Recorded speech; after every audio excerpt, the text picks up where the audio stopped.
नमस्कार मंडळी. तर ह्या दादांनी त्यांनी आपल्याकडनं पहिल्यांदा औषध नेलं होतं आणि ना त्यांनी कोणतं औषध नेलं होतं आणि कुठून आले ते स्वतःहून सांगतील.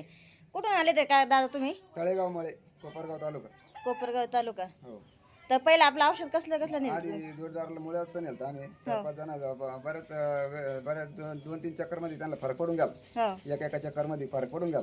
मग नंतर मी माझ्यासाठी गजकरणच नेलं. गजकरणाला सुद्धा 100% मला फरक पडला. पूर्णपणे. हो. आज आम्ही मुळ्याचं औषध न्यायला गेले. हां. आज आम्ही 6 पुढ्या चालवले. तर आज त्यांच्या मित्रांनी त्यांच्यासाठी किंवा घरच्या फॅमिलीसाठी चालवलं. हो, मग यांच्या मुलासाठी चालवले हां. आम्ही.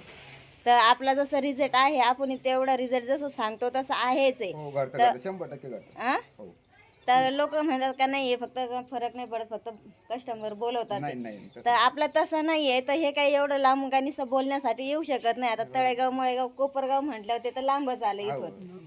हा तर कसं आहे मंडळी, घरगुती औषध आहे. आपण स्वतः घरातून तयार केलेले, आपण काय बाहेरून विकत आणत नसतो. घरगुती औषध आहे, त्यामुळे 100% म्हणजे माणसं क्लिअर केलेले आपण बरेचसे. तर मी आज एक पोस्टर टाकलाय का 10,000 पेशंट आपण क्लिअर केलेले. त्यांचे नंबर बिंबर सगळं माझ्याकडे यादीमध्ये लिहिलेले सगळं. आता हे यांना इथं गचकरण होतं अवघड ठिकाणी, इथं पोटापाशी. ते तुम्हाला ते दाखवलं असतं पण ते नको वाटते. पोटापाशी असेल ना. इथं पुढं खाली का दाखवून द्या ना, काय अडचण.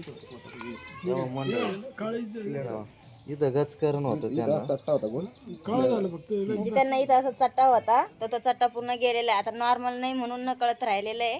तर आता ते न्यायला आले ते म्हणजे ते पूर्ण कवरच आहे, त्यांना नाही दिसत आहे. पण तरी ते आता आपल्या मुळे त्याचं औषध नेण्यासाठी ते आले होते. जर आता त्यांचे पेशंट एवढे फरक पडला नसता किंवा यांना जर फंगलचा फरक पडला नसता तर ते डबल इथपर्यंत आले नसते. तर त्यांनी सांगितलं असतं. आता त्यांना फरक पडला म्हणून ते 4 लोकांसाठी न्यायला पण आले ते आणि 4